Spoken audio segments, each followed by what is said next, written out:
ak ki nga déggoon dëkk bi ku nekk ak ki ngay xuloon dëkk bi ku nekk ak ki ngay xeloon dëkk bi Sénégal mosula naqari ndax lu waay di xeeb nit a ngi ne siiw jot ci Sénégal mosula naqari ndax lu waay di sàggane nit a ngi ne siiw yem ci.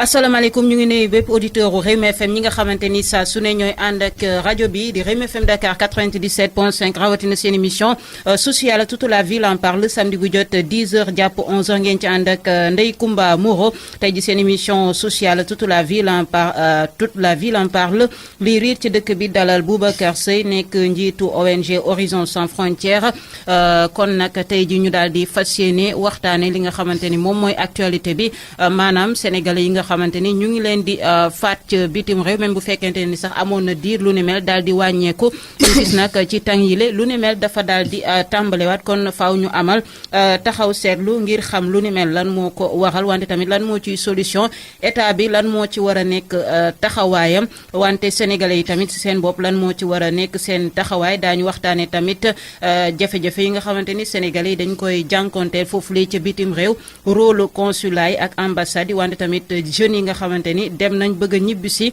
ngir liggéey file ci Sénégal daañu ko waxtaane ak tamit palais présidentiel bi nga xamante ni ñu ngi koy waaj a taxawal ci jamono joojulee nga xamante ni gis nañ ne am na yeneen urgence yoo xamante ni am na ci biir société sénégalaise moo waral tey ji ñu dalal Boubacar Seye di la nuyu di la dalal jàmm.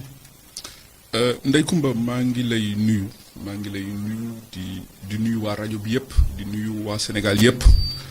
Alors di la féliciter di leen gërëm aussi ci liggéey bi ngeen di def parce que en réalité vous nous avez beaucoup soutenu dans ce dossier-là moo tax au nom de la diaspora maa ngi gërëm Rewmi FM di nuyu waa Sénégal yëpp di baalu àq ñëpp. tey jii Boubacar Seye ñu lay jaajëfal tamit yow ci sa disponibilité heure bu ñu la soxlaa ci rajo bi da ngay daal di teew heure bu ñu la soxlaa tamit téléphone da ngay disponible trop donc ñu la ci remercier tey jii ñu lay laaj sa ONG bi nga jiite comment elle se porte Horizon Sans Frontières. waaw Ndeye Comba Horizon Sans Frontières moom comme ni nga ko waxee rek du ma bëgg sax di faral di wax ñu naan ONG nañu wax Horizon Sans Frontières rek. parce que bi ñu ñëwee Afrique xam nga yàgg nga ma ci poser ay questions. suñu nee ONG rek nit ñi xalaat leneen. xaalis ñun ay immigré lañu. bi ñu gisee les dangers. xam nga tey am na benn rajo bu may jël léegi ñu ci wax. benn femme maa ngi ko dégg léegi mu ne lii yëpp Boubacar Seye waxoon na ko effectivement gis nga ki ñu rey bërki dem ba fële Italie. bi mu amee tuerie 2011. la ma nit fekk sama bureau Espagne ma toog sama bureau mu ne ma yow de waratoo noppi xoolal ñu ngi ñëw au Sénégal en avril 2012 boobu ba léegi pour nettali man sama ONG bi comme ni nga ko waxee comment elle se porte ba léegi amuñu benn soutien de la part de l'État de la part de ku mu mënti nekk te pourtant État Sénégal la ñuy liggéeyal ay doomu sénégalais la ñuy taxaw donc ci lii pour tontu sa question. li fi nekkoon rek la nga ma musoon laaj loolu laa la doon ba léegi Horizon Sans Frontières kenn musu koo jàppale mais nag dañuy sant yàlla xam nga li tax. mais ñu ngi leen di xëcc. lépp luñ ci def suñu bopp lañ ko defal dañuy ñaan yàlla am ci doole pour gën a taxaw doomu aadama yi comme man yàlla nag moo am doole moom rek laay ñaan. mais est-ce que kon jarul Boubacar Seye nga changé ONG bi parce que soo nee ONG ñu bëri dañuy yaakaar ni. am ngeen fond am ngeen ay koppar. waaw parce que da nga naan Afrique la. mën naa la wax ni ONG rek dañ naan ñii dañu yor xaalis. waaw je vous dis waaw loolu Afrique la am. je vais vous dire une chose qui est très simple. gis nga chaque 8 septembre. les organisations internationales la coopération ñu ngi tudd journée du coopérant fii ci Sénégal. Espagne parce que moi je suis citoyen espagnol aussi c'est une organisation espagnole. On se réunit chaque 8 septembre à la coopération espagnole ña fa nekk ñëpp c'est des présidents d'organisation mais bokkul ak fii concept bi ni ñu ko gisee fii soo waxee ONG rek les gens assimilent de l'argent. surtout que Horizon Sans Frontières dañ koy dégg fu nekk nit ñi alal la ñuy wër ñun li ñuy def nii suñu bopp lañ ko defal dañuy wax doomu aadama dafa fort alal nag ak doole soxla naa ko ci mais yàkkamtiwu ma moo tax doo ma dégg ci yoo xam ni dañ ma ci yedd. état mi ngi lay xëcc pour nga ñëw liggéey ak ñoom. non mais l'état suñu déglu woon yii yëpp du am. mais oowuñ la benn yoon ne la Non, Boubacar comme que yow nag. waaw, parce gis que- nañ ni xam nga domaine bii nga nekk bëri na ay jafe-jafe sénégalais diaspora yi wala immigré yi dañuy jàng ay jafe te xam nañ ni yow am nga ci xam-xam kaay liggéey ak ñun. xoolal Sud wan ñu FM yoon Sud bi. FM soo ko dégloo léegi. Waaw. am na benn femme buy wax ni bu doon wax lii ngay wax nii. parce que xam nga état ni muy doxalee Afrique. mais oo nañ la wala oowuñ la. non mais ci loolu laa lay tontu. parce Waaw. que xam nga tey suñu reyee ay doomu aadama. man ma ñëw tàcc wala waxuma dëgg. ñi jege état bi xam nga lu ñu koy wax waa ji de daf laa contre. loolu moo noonu la Sénégal di doxee wala kii dafa bëgg suñu place. da nga wax état du Sénégal nee naa la le roi du Maroc le roi Mohamed VI. discours bu mu def ci àddina sur la migration. ñoom télévision nag l' agent de presse dañ may woon ñu fan nga nekk sa réaction ba ñoom dañ ma fi indi woon di ma laaj sa vision sur la migration ci côté àddina bi. kon rawatina kooku daf ko rawatina fii nga xam ne man dëkk bii nga xam ne moom laa juddoo loolu mooy Afrique fonctionne comme ça dañuy xeexante dañuy kii dañuy te li ñuy wax waxuñu lu dul nañu taxaw doomu sénégalais yi nga xam ne ñoo nekk bitim réew parce que am nañu ay problème mais ñi nga xam ne tey ñoo nekk ci nguur gi di nguuru am na loo xam ne discours boo xam ne soo ko waxee rek ñu ne voilà daf ñu contre ñu gëmloo ko sax kii yore réew mi waa ji daf la contre man doxuma ci yooyu moo tax man la du ma dugg ci yenn yi ñun li ñuy liggéey suñu bopp lañ koy liggéey ñu ngi koy liggéey te amuñu moyen bis bu ñu gënee am moyen day gën a am doole rek woo ma de. ba léegi Waaw. tontu woom est-ce que ñoom jéem nañ laa woo ne la kaay ñu jox la poste ci gouvernement bi. déedéet man ñëwuma fii pour am poste dama am poste mais xam nga loolu rek laa la laaj. voilà très bien Waaw. dama mais c'est bien que aussi ma leeral xam nga man ñëwuma Sénégal pour wut poste nii xaalis nii dara man horizon sans frontière mais laay liggéey dox bi ngay liggéey tamit peut-être mérite waaw na poste. mais non ci biir horizon sans frontière da nga ma ciy jàppale parce que xam nga poste mooy lan dañ lay utiliser ku la abal sa siège su ko nangoo nga toog ci suuf du ma ko d'accord sama poste mooy Liberté nga horizon bëgg. sans frontière Liberté ku may nga jàppale na ma jàppale ci horizon sans ku ma mënul bàyyi ma demal sama bopp ba keroog yàlla ji tey jii mu am lu xew at yële ci ginnaaw sax wala y a 1 an 2 ans doon nañ gis sénégalais yi ñu leen di jël di leen faat dossier yi daal du mujj fenn temps yi affaire bi sax xawoon na tane tuuti mais dañu gis ni temps yi dafa commencé waat. kenn xamul exactement lan moo ko waral chaque jour ñu ne faat nañ benn sénégalais bitim réew Italie Espagne ban jàngat nga ci am. waaw comme wax nga ko tey gis nga problème bi dafa ñëwaat. dafa ñëwaat. mais jàngat bi ci d'abord damay commencer hein, parce que je voudrais commencer par ça damay jàll. alors je voudrais tiis bi nga xam ni moo dal suñu kaw dal ci kaw Sénégal yëpp ma koy jaale ñëpp. ma koy jaale képp koo xam ni yaa ngi ci biir Sénégal yaa ngi ci biir bitim réew. parce que tiis bi ñun ñëpp ñoo ko bokk. maintenant su loolu passé nag jàngat bi ñu ciy am xam nga tey soo xoolee àddina bi dafa yëngatu. li am bërki démb Italie gis nga dimanche ba le passé. c'est les partis d'extrême droite et les partis populistes ñoo gagné élection yi. ñoo majoritaire dans les élections. gis nga Allemagne la fa ew gis nga yeneen dëkk yëpp yu fa xam donc tey y a les discours amalgame. y a la montée de l'extrême droite du populisme en Europe ba nga xam ni tey ñaar ñooy seen problème ñooy seen fonds de commerce mooy l'islam et l'immigration. donc ñooñu tey ñoo nekk au banc des accusés. ba nga xam ni dëkk yooyu yëpp tey mu yëngatu ba jur li mu jur bërki démb Italie à Florence. ñu xalaat ni dóor ko bal mais wax naa ko sànq en 2011 fekk nañu ay sénégalais yu toog ñu dóor leen bal même scénario bi moo ñëwaat. ñu alerté keroog gis nga li am démb Italie. xam nga loolu mooy lan soo ko jàngatee c'est l'échec. ak ñu doon dàqe ba mu faat gaañ am keneen ku gaañ waat démb yënga ko. dégg encore voilà keneen ku nekk dans le coma. ak yeneen kon xam nga lan moo am tey l'échec des politiques d'intégration tant que fu amul intégration kenn mënu fa wax immigration y a pas d'immigration sans intégration l'intégration structurelle parce que je rappelle ki ñu rey Espagne Mame Mbaye Ndiaye du moins nee nañu def na fa 14 ans 14 ans sans këyit ce qui n'est pas du tout normal mu nekk lu doy waar 14 ans 14 ans amoo këyit et le système en Europe mais bëggoon naa ñu taxaw foofu Boubacar Seye 14 ans sans papier nga nekk ko ci benn réew kooku naka lay évoluer si réew moo xamante ni soo amul kayit liggéey sax doo ko mën doo mën a bouger doo mën a def dara bëgg naa laaj exactement sénégalais yi nekk foofu pendant 10 ans 15 ans 20 ans amuñ kayit nan la ñuy dundee coono rek loolu moo tax ñu soxla ndimbal loolu moo tax ñun tegoon nañ am na benn schéma boo xam ni soo ko defee loolu la Chine def démb maa ngi koy wax loolu la Chine def loolu la en def ay doomam dañuy liggéey dañuy am këyit dinaa ci dellusiwaat mais comme ni nga ko waxee nekk ci dëkk pendant 14 ans amul këyit loolu coono la parce que le système en Europe fonctionne tel que soo amul këyit bokkoo ci dara la législation ku amul këyit sax moom dañ la ni waroo fanaan ci dëkk ba moom kay yàlla moo lay dimbali rek ñu lay bàyyi. am na yenn dëkk yoo xam ni moo tax yenn dëkk yi di am raafal ñu jàpp nit amul kayit ñu génne ko dëkk bi wala ñu jox la papier ni la génnal dëkk bi mais doomu aadama nan la mën a dëkkee ci nekk bugg a vivre dignement. waaw ñu ne ko doo fi liggéey doo fi def dara sénégalais yi xam nga wax bi. dama koy wax mu leer. dañu wax ni boo tukkee na nga respecter les règles en vigueur dans les pays d'accueil man mii di wax ak yow ça fait ba ma amee 22 ans laa génn fii ci dëkk bi. musuma jaar benn police. kon la ma dul def du ma ko degtal keneen quel que soit nag pression yi nga xam mooy dal ci man parce que ñun ñëpp xam nañ li am Sénégal pression yi am soo tukkee il faut que nga respecter les rigueurs la législation en rigueur. mais tamit gars yi war nañ leen jàppale. parce que bëgg nañu liggéey dañu amul possibilité xam nga soo xoolee sénégalais. soo xoolee ñoom ñëpp ils sont des marchands ambulants. parce que boobu possibilité rek am na ko ma ko wax nee na ma fii am na ko ma doon laaj sax ku nekk Italie mu ne ma fii daal ñi ma fi fekk ñëpp jaay la ñuy def. jaay waaw parce que. te moom bi muy jógee fii mi ngi fi wëcc entreprise am doon fi gagné vie am diñ ma nee na ba mu demee ba léegi bientôt 5 ans amul lu mu def day toog. da ngay toog fa nekk ñëpp dañuy jaay. da ngay toog rek parce que tout simplement. soo amul këyit bokkoo ci dara. léegi yow imaginer kooku parfois da nga am këyit sax doo am liggéey. très bien. da nga am këyit actuellement avec la crise économique doo am liggéey ñu bëri sax.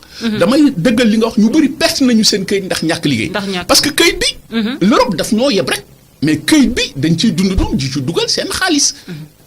boo xoolee li ngay fay ci sécurité sociale dëkk bu mel ni Italie li ñu ci gagné daaw ëpp na ñaata milliards d'euros.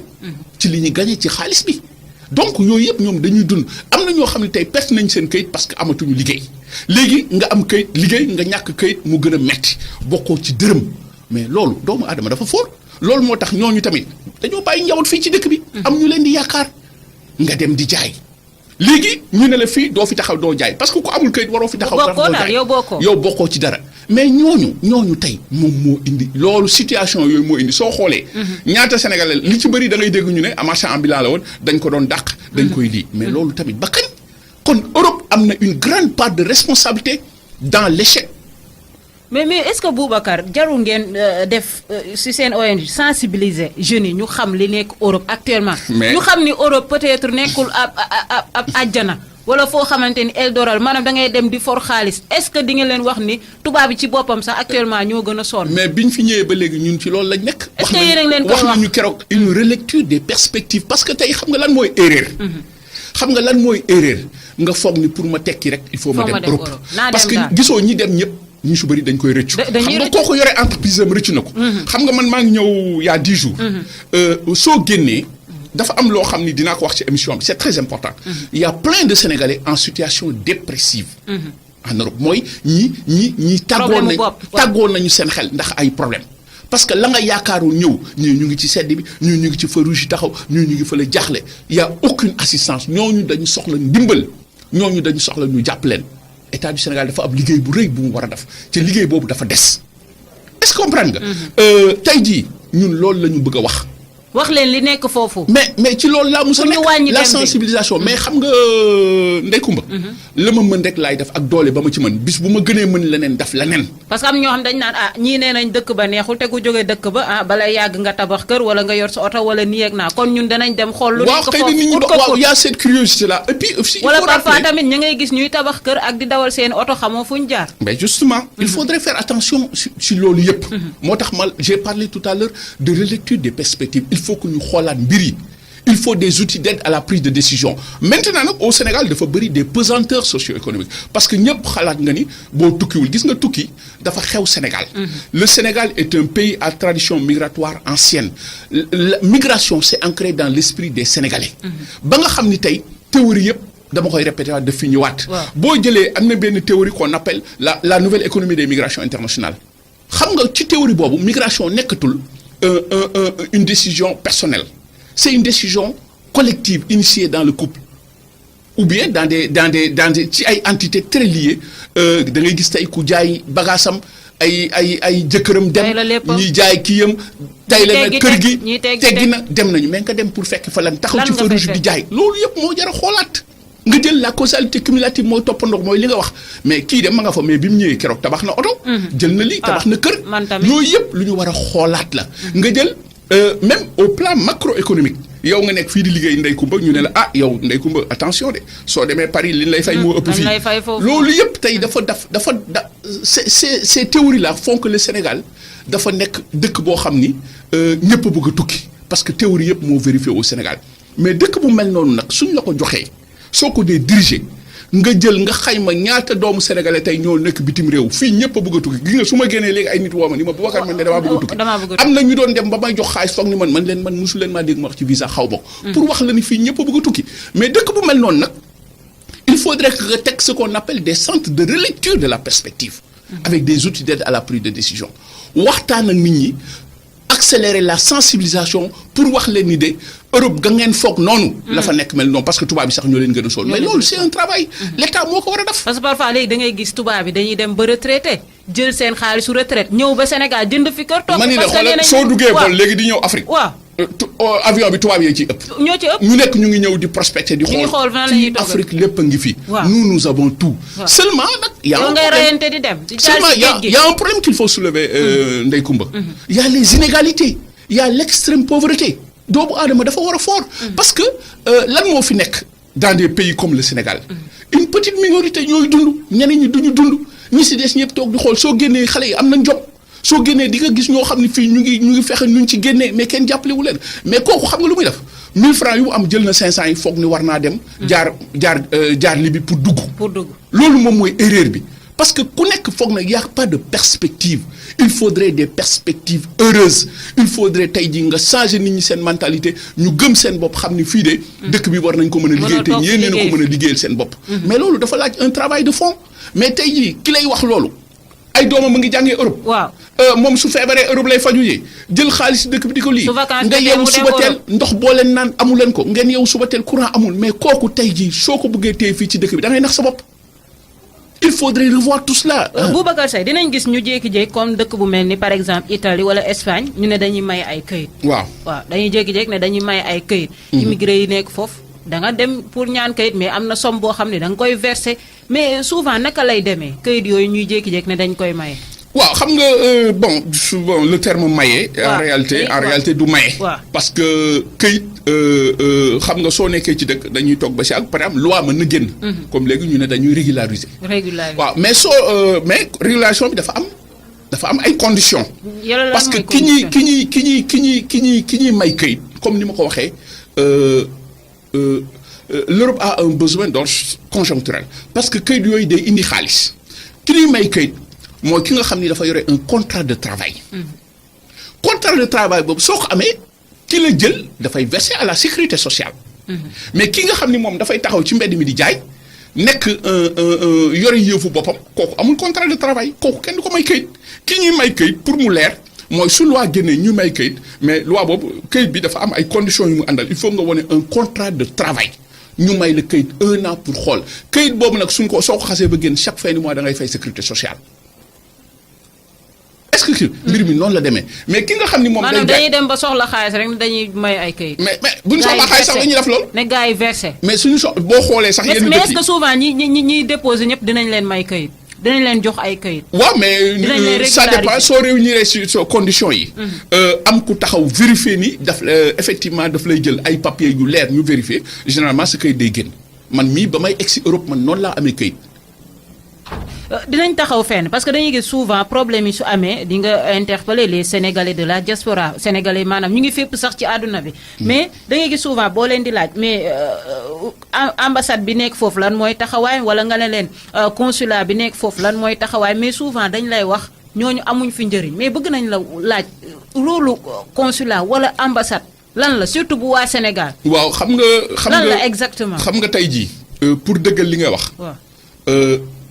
soo woowee léegi waa Brésil wala waa Argentine dañ lay wax ni même sax pour ñu am yenn papier administratif yi au Sénégal pour xool ñoom lu ñu amee kayit foofu problème la donc ça veut dire que y a un problème tey ci ambassades yi ak consulat yi xëy na nag du ñëpp am na ñu ciy def seen liggéey mais aussi il y a un problème parce que soo xoolee wax bi benn la taxawaay bi amul gis nga ambassade Espagne démb bu ko police jàppale woon gars yi dañ koy lapider foofu parce que sénégalais yi dañoo mer foofu donc taxaw bi ci waroon am xam nga li tax. boo xoolee les consulats ay poste politique la tey jii léegi maanaam su benn régime ñëwee ñi fa nekkoon yëpp da leen fay jël ëlti ay nitam kooku nag la ko fay tax a jóg li neex ka fa nekk rek moom rôle am moom politique la c'est-à-dire que dañuy dellu si waat rek le Sénégalais de l'extérieur comme grenier politique kooku moom tout son problème mooy c'est que ki ko fi teg fexe ba ñu falaat ko ba nga xam ni moom sa mission sax li tax ñoom ñu teg ko fi moom xamatu ko mu ngi dox ci yeneen loolu moom mooy erreur bi taxawaay bi ci war a tax moom moo des les consulats là du ma wax nag ñëpp ñoo du liggéey am na ñuy liggéey seen liggéey parce que mën naa la jox benn exemple concret boo xam ni man mus na ma dal ci benn consulat kooku dama ko féliciter keroog daf ma ni sax ñun mosuñoo gis ku taxaw sax du ñu féliciter. Y a des gens qui font le travail par contre d'autres leneen moo leen tax a jóg. parce que les postes sont politiques ñoom sénégalais yi taxul leen jóg mais parti bi leen fa indi parti bi la ñuy liggéey loolu mooy la faille loolu mooy erreur bi. loolu il faut que l'État revoie sa copie dans ce dossier-là ba nga xam ni kin fa teg day saytu problème yi nga xam ni moom la Sénégalais. mais en cas où comme actuellement Sénégalais li ñuy dund foofu comme ça ñu faat benn Sénégalais Italie wala ñu faat benn Sénégalais Espagne. lan moo war a nekk taxawaayu consulat bi wala ambassade bi nekk foofu parce que moom mooy représenter le Sénégal ci foofu. comme par exemple. li am ni démb Espagne. waaw li autorité sénégalaise yi waroon njëkk a def. parce que dañuy laam-laame lii moo ko rey d'abord une expertise médico-légale du corps pour xam waa ji lan moo ko rey ba pare se constituer en partie civile parce que boo xoolee Espagne ñaata nit lañ fi reyee noonu boo xoolee ci ginnaaw temps y avait le cas Mor Sylla dañ koo xoj ba mu dee ñu naan dafa daanoog lu kenn xamul mais fu mu mujj tey mujjul fenn Mor Sylla daf nañu fi émission ci yow mag yow fii ak yeneen kon état loolu la waroon ndax protester parce que loolu mooy rôle am mais su fekkee dañu rey ay nit ñu yàpp ñu ñii de suñu leen rey du mujj fenn finalement ñoom sénégalais yi xam nga la mauvaise politique de l'État. mais parfois sénégalais yi dinañ groupe foofu def marche après. passer à autre chose mais ñoom loolu rek la ñu mën pour am bien que man du ma d'accord sax ci violence parce que en réalité. yuy demee ni suñu amee mën nañu protester sans mu am violence boo xoolee dëkk bi yëpp dañuy génn. on proteste man je suis contre la violence. mën nañu wax lépp lu ñu metti ci kaw mu bañ a jaar ci violence ñeneen ñi tamit ñëw jàppale ñu mais fu violence am day yàq sax maintenant objectif ñun bi ñu doon wër contrôle donc les choses dañ ko war a def ak dal bien que metti na yenn situation yi doo mën a contrôler sa bopp mais nag du noonu lañ koy régler côté boobu je ne suis pas du tout d'accord. mais kon mën nañu wax ni crise bi jàpp tubaab bi moo andi lii. waaw xam nga tey jàpp di faat wala yeneen immigré parce que souvent dañuy jàpp ni chômage bi ñu nekkee wala jafe-jafe yi mu nekkee immigré yi ñoo leen. mais xam nga tey y a une coordination des dessus de la mondialisation ñooñu dañu foog ni tey lépp lu leen mënti dal. immigré yi la dama wax ni l'immigré ñoom actuellement c'est la mauvaise herbe qu'il faut couper lu la mënti dal rek nga ni ñii la ñoo jël ba pare aussi y a les discours populistes y a les amalgames aussi tey jii attentats yi am yëpp ñu ngi koy assimiler aux migrants et à l'islam kon yow tey jii dañ lay moytu goo xam ni loolu muy indi loolu et c'est là où l'Europe ñuy interpeller l'Europe sur le volet éducatif et explicatif pour montrer que l'immigration est un facteur d'équilibre social économique pour montrer que ni immigration moo yore àddina maintenant su fekkee man dama lay moytu nga may moytu du ñu mujj fenn le principe de toute intégration c'est ça lëkkaloo bi yaatal bi ak un respect mutuel et tolérance mutuelle mais loolu moo amul ci loolu. mais dina ñëw tamit ci problème bu réfugié yi parce que souvent dañu dem ba jaxase immigré yeeg réfugié yeeg sans papier yi ba lan nga ci mën a wax. waaw c'est-à-dire que loolu aussi nit ñi dañuy confondre. dañ ko jaxase. dafa am ci migration parce que immigré beeg réfugié beeg sans. waaw ci migration dafa am ñaari volets. la migration pour des raisons économiques. la migration pour des raisons forcées moom mooy une migration dont le mobile de déplacement mooy ay persécutions systématiques et des guerres moom mooy réfugiés yooyu. ñooñu l'Europe dafa am benn droit de protection envers ñooñu ci par respect aux conventions telles que la convention de Genève de 1951 et le pacte européen sur l'immigration et le droit d'asile ñooñu dañ leen war a sàmm dañ leen war a aar moom mooy les réfugiés. bokkul ak le migrant économique mooy ki nga xam ni tey li tax mu tukki ndóol mooy c'est le cas du Sénégal le migrant sénégalais il ne peut pas être un réfugié moo tax soo xoolee sénégalais yi suñu tukkee duñu nangoo wax seeni fi ñu dëkk ñi dugg ci gaal ñëpp suñu demee dañuy wax dëkk boo xam ni dafa am guerre pour ñu mën leen wax mais gars yi dañ leen di identifier léegi léegi ñooñu ñëpp dañ leen di rapatrier parce que l'Europe est formelle là-dessus ñoom ñëpp dañuy dellu si donc le migrant économique nag loolu la Europe di wax moom soxloo ko ñoon dañ leen di delloo si mais le réfugié kooku dafa am l'Europe a un devoir de protection par respect aux conventions. mais loolu mu ngi leen di ëpp doole.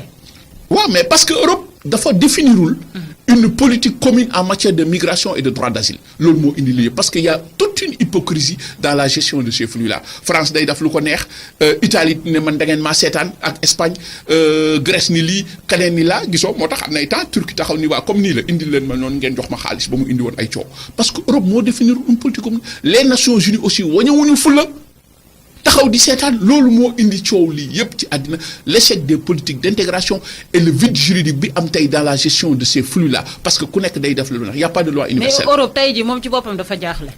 non Europe dafa jaaxle. ñoom seen bopp dañoo am problème. non Europe dafa jaaxle gis nga. quel que soit chaque jour ñu def réunion pour xool naka la ñuy régler. gis nga déglu ma wax la gis nga tant qu'on règle pas le problème de l'extrême pauvreté en Afrique quand régler wuñu les perspectives en Afrique.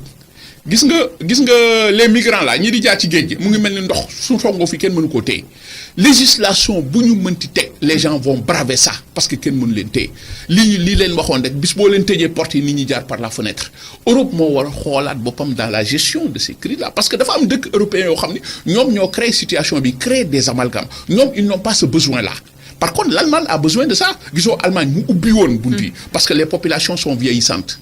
Le solde migratoire était très inférieur avant la crise ak dafa tuuti woon en kii l'Espagne et l'Italie même chose mais nag dafa am dëkk yoo xam ni ñoom soxlawuñu immigrant parce que c'est des terres d'immigration telles que la France ñoom ñoo créé ay problèmes ba nga xam ni lépp ñu jiñ ko immigré bi tey kaay ma wax la de wax ji boo bëri yëpp mais l'Europe a besoin de migrants c'est une population vieillissante les Nations Unies wax na leen ko ci benn rapport en 2001 nee na leen su Europe buggi ci génn l'Europe a besoin de 161 millions de migrants pour ma wax la loolu nga xam ko seulement hypocrisie bi moo indi coow li yëpp ba nga xam ni tey. mais est-ce que nekkul la fa ñëw dafa ëpp la ñu soxla. déedéet dara dugg fa ñaata calculer ñu fa dugg dara dugg fa seulement comme ni nga ko waxee tey avec la crise économique les ratés avec la mondialisation tey avec yenn problèmes yi commencé am Europe lépp dañ ko jiiñ immigré bi.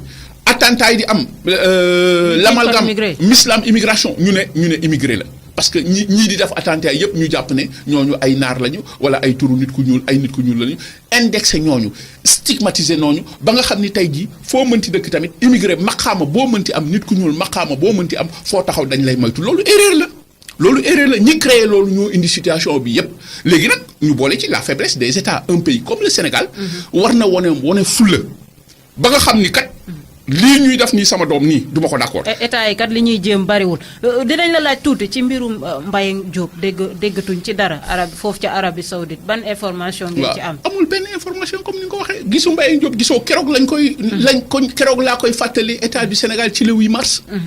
Mbaye Diop condamné nañ ko. léegi duñ ci taxaw ba dañuy xëy suba tey rek ñu ne voilà le pire est arrivé mais loolu du dëgg du yoon Mbaye Diop dañ ko war a taxaw. quelle est l'absence quelle est la politique de l'État sur ça.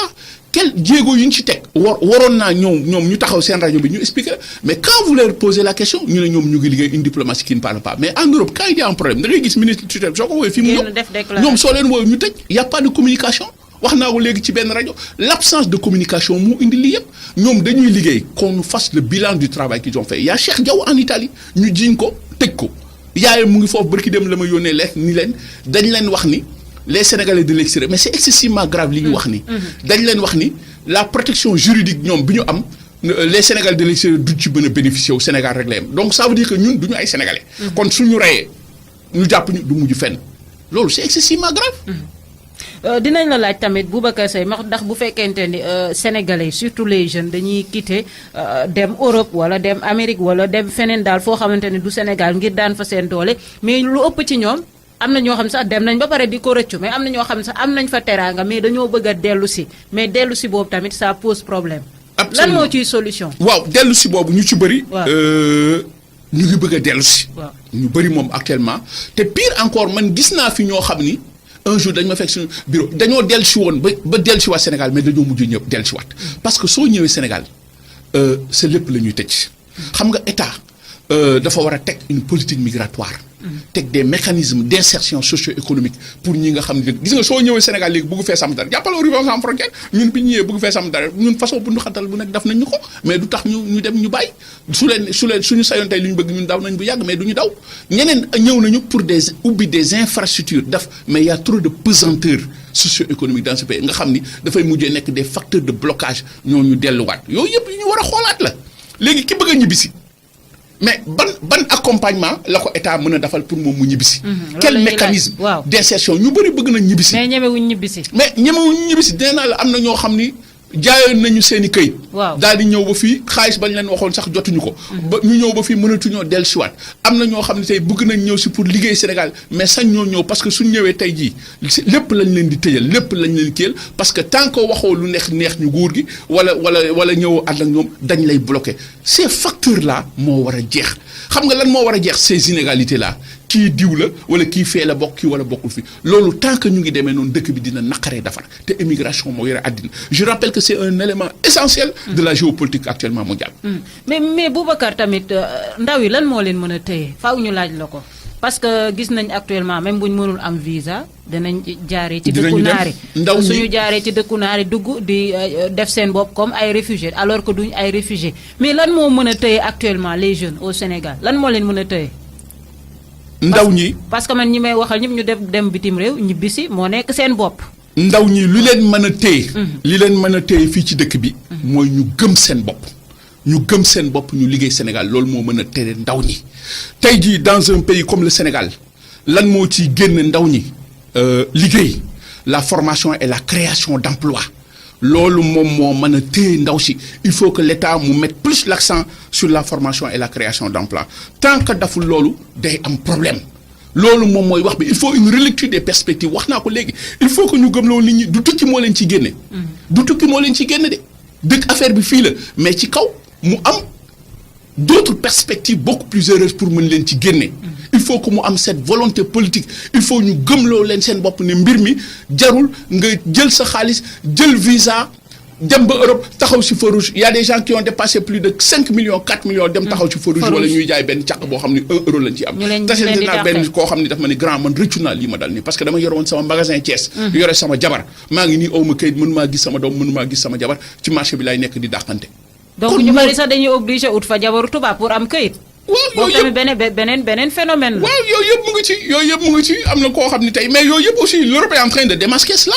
parce que man nettali nañu def ay mariage blanc yi bari na. waaw yooyu yëpp l'Europe est en train de démasquer. l'Europe est en train de démasquer tout cela que ba nga xam ni tey sax ni nga doon def soo marié pour am kayit wala dara dañuy xool un temps pour xool yooyu yëpp c'est des tactiques que les gens utilisent pour mën ci génn parce que comme mooy li nga waxoon rek soo amul kayit Europe mënoo def dara loolooy erreur parce que doomu aadama dafa fort moo tax il faut que l'Europe se remette en question.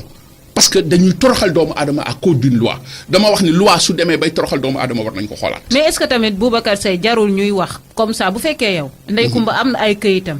jaar fa mu war a jaar. dugg biir Italie bu fekkente ne dafa dugg biir Italie. yor ay këyitam lépp leer ñuy jalgati àqam ak yelleefam am na droit taxaw kaas état bi tamit am na droit taxaw kaas waaye yow na ngay duggee Italie. jaaroo yoon est-ce que tamit tax na boo demee ba ci dëkk jaam nga fay réclamer quoi que ce soit.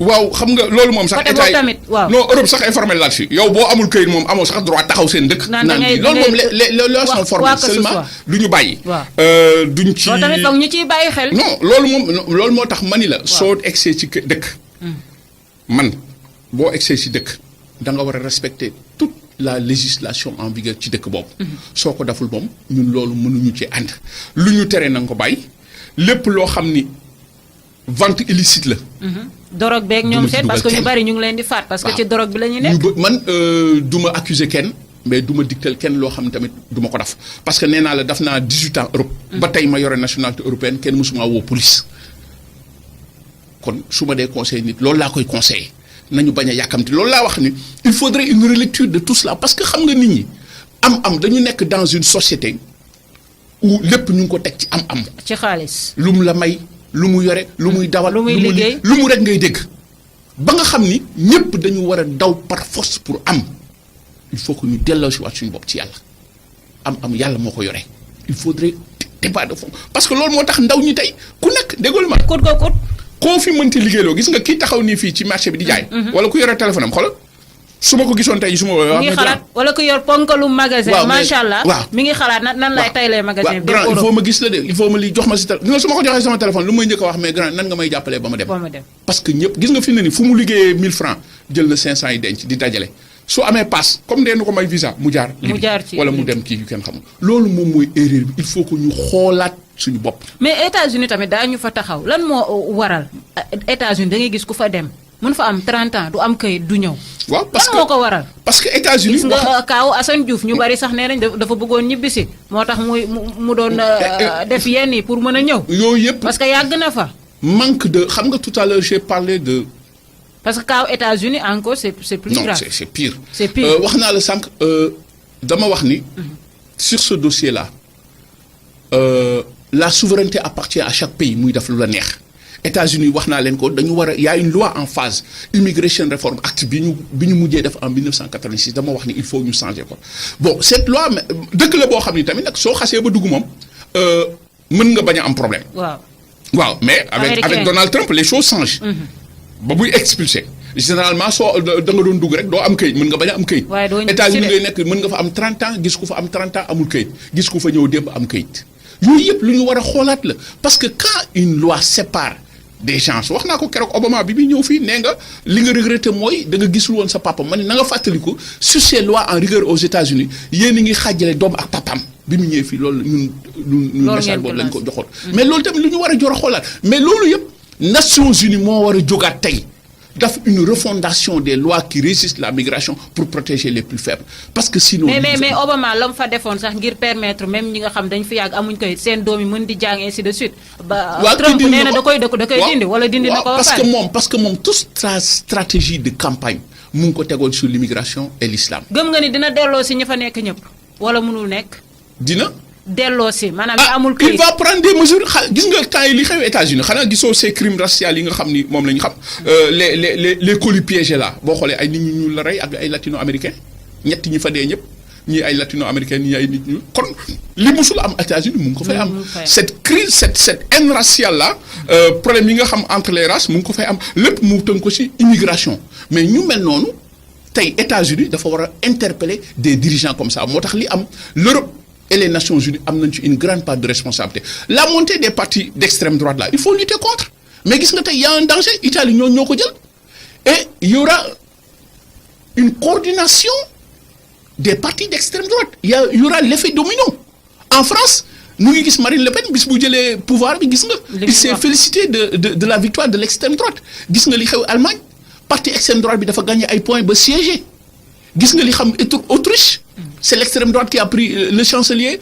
autrichien il est de l'extrême droite mais ñun kon gis nga danger bi ñu jëm moo tax dëkk bu mel ni Sénégal dafa war a am une diplomatie à la hauteur de ces enjeux pour mën a wane fulla parce que ñoom ñoo yore ce dossier migratoire là. mais Boubacar Seye am na benn tamit paradoxe est-ce que sax mën naa wax paradoxe la mais fii ci Sénégal doo dégg sax bundu xataa nañ wala def nañ fi quoi que ce soit ab étranger. doo ko dégg. muy ko jóge Europe. wala Amérique wala même ci sous-région bi. doo koy dégg bariwut mais tout le temps yaa ngi dégg sénégalais ñu ne il suffit nga dugg Gambie gii rek wala Mauritanie ñu commencé di la. bundu xataa parce que Sénégal taxawul ay doomam Ndeye Comba Sénégal musul taxaw ay doomam. ñeneen ñi dañoo taxawu seen doom. wala Sénégal moo amul. mais laalal fii benn doomu français. waaw mais tey France Sénégal du am jàmm. seen rajo yeeg seen télévision yëpp da ngay gis léegi ñu woo ambassadeur pour des explications loolu moom mooy la mission régalienne d'un État c'est la protection de ses fils suñu nekkee ci ay difficultés ñu tooñ lu bare wala tooñ kon kay consulat yi ambassade yi amul njëriñ. xanaa déggoo li ma la wax ci consulat yi ñu ci bëri. lan leen fa sampee moom la ñuy dox mooy kii ma fi indi tey parce que boo xoolee les consuls généraux côté politique quoi côté militantisme. mais loolu moom na fexe ba président bi su ñëw mu regrouper ay nitam pour que tout va bien. bu élection jotee ñu campagnal ko voilà actuellement ñoom ñëpp ils sont en campagne. ñu gagné. ils sont en campagne. palais bu bees bi président Macky Sall di wax da koy taxawal Diamniadio lan ngeen ci wax. waaw mais loolu tey fi dëkk bi toll la jeunesse se tue en Méditerranée ak yeneen ndox soo tourné léegi ñii amuñu ndox soo tourné ñii amuñu courant. Je crois que l'urgence est ailleurs, la priorité est ailleurs.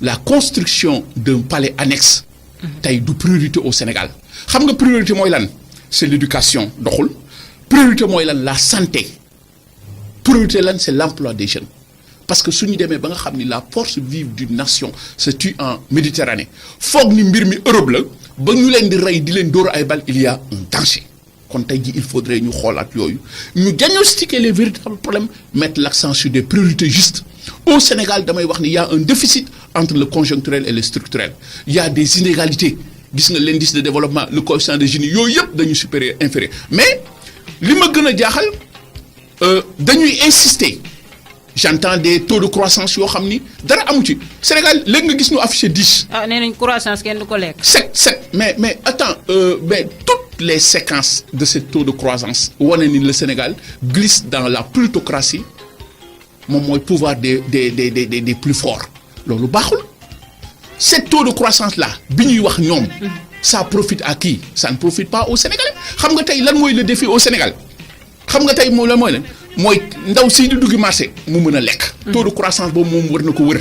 ku feebar dee xam nga lan mooy lan le défi régler le problème des Sénégalais yi nga xam ni le Sénégal des fins du mois difficiles le Sénégal des poches vides ba nga xam ni doomu aadama yi dinañ mën a lekk dinañ mën a naan dinañ mën a faju mais suñ demee ba nga xam ni l'eau potable pose un problème dans ce pays là. Je crois que kon tey quand on parle d'un taux de croissance qui quitte de 3 5 6 ba tey ñu ngi ci 7 dans 3 mois à la veille des élections ils vont dire que le taux de croissance est à 2 chiffres. une minute Boubacar Seye lan ngay suggérer insécurité bi surtout temps yi enlèvement d'enfants yi lan ngay suggérer. mais c'est lié quelques secondes. mais c'est lié wax naa la ko y a un déficit avec tout cela mais l'insécurité toujours dañuy dellu si rek sur la mauvaise gestion xam nga migration moo yore loolu yëpp tey les armes circulent au Sénégal ñu ngi stigmatiser ay yenn yu bëri fii yooyu yëpp dañ ko war a xoolaat tey il faudrait ñu jël toutes ces problématiques là. que l'État mu jël des matuwaay ba nga xam ni lii nga xam ni musul woon am Sénégal léegi xam nga le danger quoi wax naa ko xam nga y a une nouvelle donne géopolitique au Sénégal c'est la découverte des hydrocarbures gis nga Sénégal su ma newoon fula y aura un dumping migratoire les gens vont venir di nga gis des Chinois di nga gis des Nigériens di nga gis mais yooyu yëpp Sénégal su légiféré wul su jëlul ay matuwaay jéem a régulariser ces flux migratoires là ay njaaxum rek lay indi ci dëkk bi. migration moo yor àddina gis nga l'insécurité alimentaire. lekk yi ñuy indi yi baaxul. nit ñi dañuy lekk rek. dossier bi moo am faille yooyu yëpp c'est la migration gis nga les pandémies. feebar yu kenn xamul.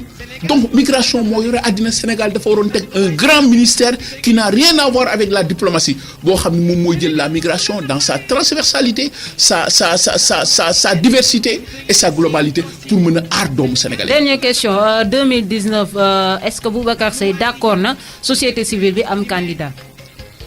mais man xam nga man sama non bien sûr man xam nga li ma gëm man. kii liggéey Sénégal kii liggéey Sénégal tey.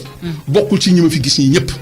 man loolu laa gis parce que ñi fi nekk ñëpp ils ont été dans l'exercice du pouvoir qu'est-ce qu'ils ont fait pour la diaspora qu'est-ce qu'ils ont fait pour le Sénégal man gisuma ko gars yi dañuy wax dañuy fooy Sénégal xam nga Sénégal lu ñu soxla liggéey. pas des gens qui viennent je suis ceci am naa tel diplôme jënd naa fii diplôme xam nga lu ñu soxla baykat waar nit ñi sonn nañ yéen yërëm nit ñi ba baykat bi mën a dund ci li mu bay nappikat bi mën a bay yooyu yëpp suñ ko deful ils sont tous des candidats à l'immigration clandestine. est-ce que Boubacar Seye pare na pour njiitu réewu Sénégal nekk ab jigéen. mais bien sûr mais pourquoi pas xëy na suñu fi jafee jigéen ñu tane góor ñi mais ñi fi nekk nii dañu defarul dara pour le Sénégal et c'est ça la réalité ñii le plus grand service qu'ils peuvent rendre au peuple sénégalais mooy bañ a présenter wu dem bàyyi ñu xoolaat d'autres perspectives ñoo xam ni tey dañu war a liggéey Sénégal nous avons accusé beaucoup de retard ñun ñëpp nous sommes nés après les indépendances ba tey jii ñun ñëpp ku nekk am man mi maa ngi ci 50 ans yoo xam ni tey avant indépendance laa judd dëkk bi ni mu meloon ba léegi noonu la mel mais dëkk bi y a des gens dignes. ñu bàyyi la nga tàggatoo auditeurs yi Boubacar Seye waxtu bi dab nañu. voilà xanaa di la remercier Rewmi FM di baalu àq ñëpp. le débat est très passionné vous comprendrez que man mënumaa kontaan. mënumaa tàcc aussi parce que ñu ngi rey ay doomu aadama bitim réew. voilà coono yooyu leen dal man dund naa ko xam naa ko looloo tax ma ñëw fii di poser waat le débat mais dañu tànqamlu di ñaax état mu xoolaat tëralinam. gën a taxaw ñi nga xam ne tey ñoo dekk bitim réew di baalu àq ñëpp nag. ñu koy jaajëfal bu baax Boubacar Seye nekk njiitu ONG Horizon Sans Frontières di yëngatu ci lépp lu soxal way tukki yi wala sax les Sénégalais de la diaspora ñu doon waxtaanee jafe-jafe yi nga xamante ni Sénégalais yi ñu ngi koy jànkonteel bitim réew rawatina nag Sénégalais yi nga xamante ni ñu ngi leen di daal di faat kon ñuy dellu encore une fois di massawu famille wu victime yooyu lee di leen jox dig daje ba samedi prochain incha allah. ci beneen émission toute la ville en parle beneen thème di leen jaajëfal bu baax émission bi tamit ngeen mën ko suivre ci www.rewmi.com ñetti w ngeen di def .rewmi.com jaa ngeen jëf.